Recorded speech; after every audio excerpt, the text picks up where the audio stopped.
Hello, what we're doing today is we're talking about books that are coming in September, October or November of this year. New releases that I am particularly looking forward to. I have put these in publication order, so I'm filming this on the 4th, this will probably go up on the 5th, and the first books are coming out on the 6th of September. And we're going to start with Maggie O'Farrell's The Marriage Portrait. This is Maggie O'Farrell's follow-up novel to Hamnet. It's a historical fiction based in the 1550s and follows Lucrezia de Medici, third daughter of the Grand Duke. Right, so I read the first chapter of this last night, and I basically just think I want to read you the opening couple of paragraphs of this because it paints a much better picture of what I think the book is going to be about, and it shows off Maggie O'Farrell's wonderful writing style, and it made me much more excited about this book than anything else I've read online. Lucrezia is taking her seat at the long dining table, which is polished to a watery gleam and spread with dishes, inverted cups, a woven circlet of fur. Her husband is sitting down, not in his customary place at the opposite end, but next to her, close enough that she could rest her head on his shoulders, should she wish. He is unfolding his napkin and straightening a knife and moving the candle towards them both, when it comes to her with a peculiar clarity, as if some coloured glass had been put in front of her eyes, or perhaps removed from them, that he intends to kill her. She is 16 years old, not quite a year into a marriage.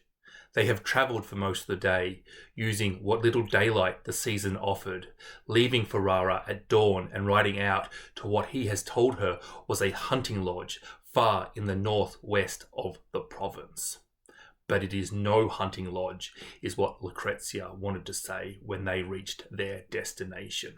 Doesn't that sound good? Doesn't that just make you want to read more? This is a young girl who has been forced into marrying a man, and a young girl who is a Medici forced into marrying a man who is going to murder her. You don't get away with murdering Medicis. If you know anything about Renaissance history, the Medicis are the one family you don't fuck with. Maybe the Borgias as well, but you just leave them alone. Don't murder them. Whatever happens to this book, it's... I'm so looking forward to this. This sounds just... I don't know what it's going to do. I have no idea what it's going to do, but I can think of like 10 possibilities, and they're all delicious. They're all delicious. With like strong young female who is going to kick butt and fight back. We've got like the dad coming in and making the guy eat his just desserts. We've got all these feminist themes. We've got themes of power. We've got themes of like structural class and stuff, all these things that could happen in this book, and Maggie O'Farrell is a genius and would probably do them all. I really want to just read the rest of this book, but I can only read the preview because it's not out until tomorrow. Coming out on the 6th of September also is The Unfolding by A.M. Holmes. A.M. Holmes' last novel, May We Be Forgiven, won the Women's Prize for Fiction. How cool is this? 2 Women's Prize winners releasing their follow-up novel on the same day. Maggie O'Farrell and A.M. Holmes. This book follows the big guy who was undone in the 2008 American election, but he has teamed up with a group of like-minded individuals to keep the American dream alive. Meanwhile, his wife, Charlotte, is ruining a life not lived, and his 18-year-old daughter realizes that the history she's learning at school does not match the history her father has taught her. This is a political satire, and it sounds delicious. I'm just happy thinking about this book. I love political satires. It's one of my go-tos. Coming out on the 13th is Jollof, Rice and Other Revolutions, a novel in interlocking short stories. It is the debut novel by Nigerian author Omolola Imoja Ogunyemi. It follows 4 fierce globe-trotting women in the past, in the present, and in the possible future. The novel moves between America and Nigeria. I love this idea that exists in African novels of going to the West, going to America or Europe. this sort of desire to migrate to the West. I find it such a fascinating choice of leaving a good life in a country that is behind to have a bad life in a country that is ahead, and hoping that you will then get ahead in that country. There is almost like a cockiness to it, but it's like a huge risk and you're inherently vulnerable to it. I love that sort of stuff. And I absolutely love Nigerian literature, so it's always good to find somebody new coming out to get excited about. Also coming out on the 13th is Lessons by Ian McEwan. Ian McEwan is, of course, a huge writer, which I'm sure 90% of you will have heard of. If you don't, he's probably most famous for the novel Atonement, which was made into a movie starring Keira Knightley. It follows an 11-year-old Roland, and he has these music lessons with this woman who he is sexually attracted to, and that is his first major crush.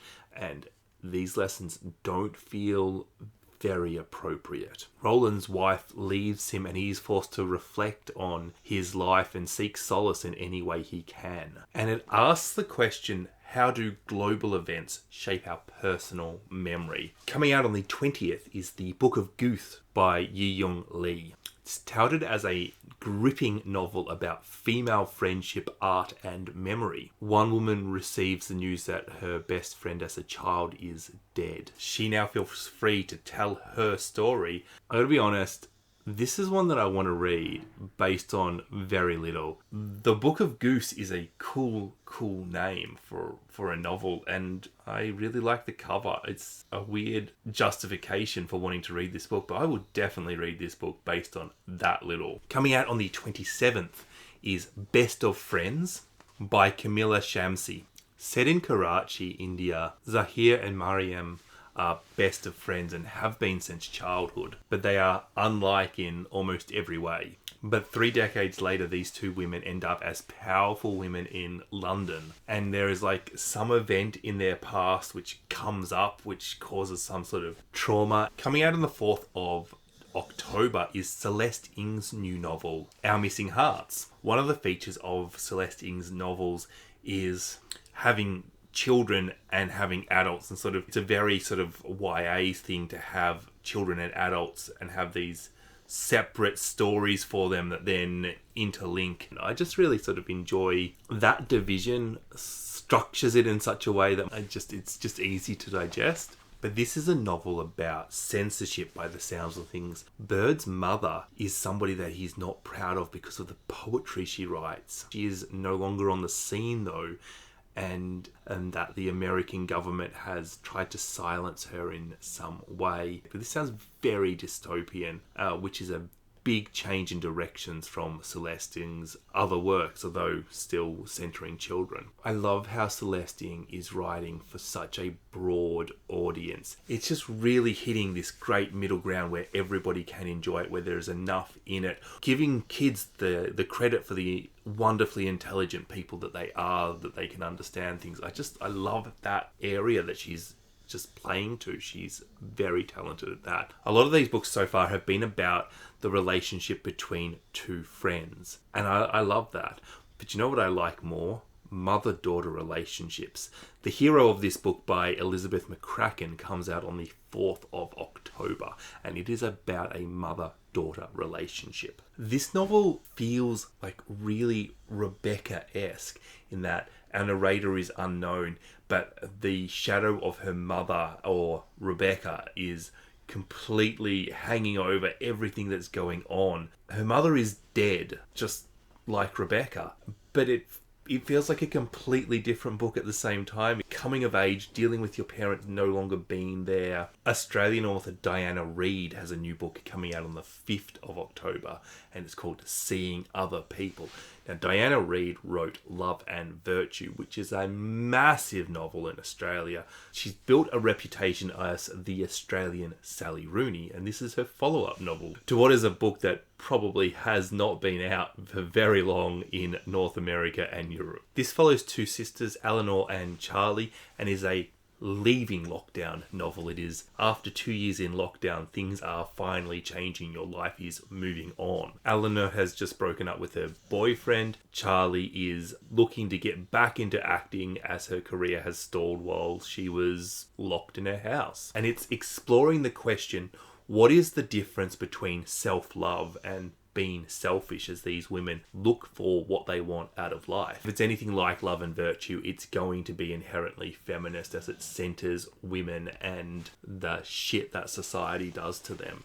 I think that this is the Aussie author to keep an eye out for. She's called the Aussie Sally Rooney, but I think she's better than Sally Rooney. Demon Copperhead from Barbara Kingslover comes out on the 18th of October. Kingslover is probably most famous for writing the Poisonwood Bible and is just like one of these iconic American authors. When she writes a book, people take notice. This is like an Appalachian-style retelling of Charles Dickens' classic, David Copperfield.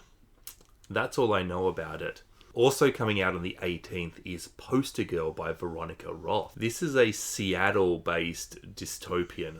I don't know why Seattle's important, but I hear it's quite a weird and unique city in the US. What's right is the slogan of this world. Every action that is performed can be rewarded or punished based on a set of moral codes. But there's a revolution, and this girl who was a poster child of the regime has been imprisoned for 10 years. But she's given a chance to escape if she can track down a woman that has gone missing. And dystopian always sucks me in. And sometimes I love it, and sometimes it's terrible. I gotta be honest, this book screams one of those two. I love this idea of like complete government tracking of everything you do and rewarding you. I'd love to explore that society and what it would mean, because that is not an inherently evil thing despite it sounding really scary, but it would definitely have bad consequences. But would it have good consequences? Like, that exploration just is interesting to me. Also coming out on the 18th is Self-Portrait of Nothing by Aimee Pokwatka. Pepper Rafferty was raised by two loving mothers after she was abandoned as a babe. She's now 36 and is married to a supporting husband, Ike. She's never told anybody that at age 15 she tracked down her biological mum, who is a woman called Olga Frost, a reclusive painter who is famous for like a ridiculous claim that when she paints a self-portrait of you, she summons your doppelganger from a parallel universe. This leaves Pepper pondering, what is she like in a parallel universe? Is she more loved in a parallel universe? Is she more well adjusted in a parallel universe? Is there a universe where Olna thinks that Pepper is worth keeping? This just sounds like it's a depressing novel about a woman who is fucked up by being abandoned by her mum at a childhood, and we get to see inside her mind, and you know, she's going to be depressed. It's going to be a sad book, and you know that that's my happy spot. No wonder I want to read this one. Coming out on the 25th of October and the 22nd of November are books 1 and 2 in Cormac McCarthy's new duology, The Passenger. Book 1 is called The Passenger. Book 2 is called Stella Maris. Now, I've got to be honest, Cormac McCarthy is the sort of author that I'm like, I wouldn't read Cormac McCarthy now, except I have read Cormac McCarthy and I quite liked Cormac McCarthy's books. And I wonder if that is still true now, or if that is a reflection of me as an earlier reader. This book follows Bobby Weston, who is a scuba diver that is diving into a plane crash to retrieve the passengers of this flight that are now quite dead. He finds 9 bodies still buckled into their seats. But the problem is, there should be 10. I assume Cormac McCarthy is going to be pretty dark. Coming out on the 15th of November is Kate Atkinson's new book, Shrines of Gaiety. Based in 1920s London, Atkinson is exploring several characters in the London nightlife. Gangsters, girls, foreign diplomats, actresses, stars, and this like dark world they all seem to inhabit. Nellie Corker, who is queen of this world. Our gangster is a woman. This book sounds really gender flippy, underbelly gangster, 1920s. It just feels like it's going to be a fun novel. Lastly, but certainly not least, is Saha by Cho Nam-Ju. Cho Nam-Ju wrote Kim Ji-yeon, born 1982. That book is awesome. And I'm definitely desperate to read what she follows it up with. And this novel, we're looking at the Saha estate, which is a very poor estate where we have families living in like moldy apartments without electricity. And it's an exploration of the disenfranchisement that these people feel. I feel like somebody who has done such a wonderfully feminist novel, turning it around and talking about poverty, how can that not be awesome? I'm really looking forward to this one. Cho Nam-Ju could be writing books about socks and I would be interested. That's it.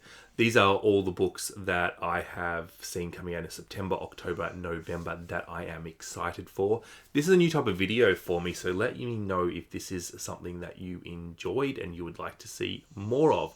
Now, if you are interested in reading these books, if you're excited about any of these books, if you've spotted an author in there that you're really excited to read the next one of, let me know in the comments section. If you're new here, hit that subscribe button and don't forget to like this video.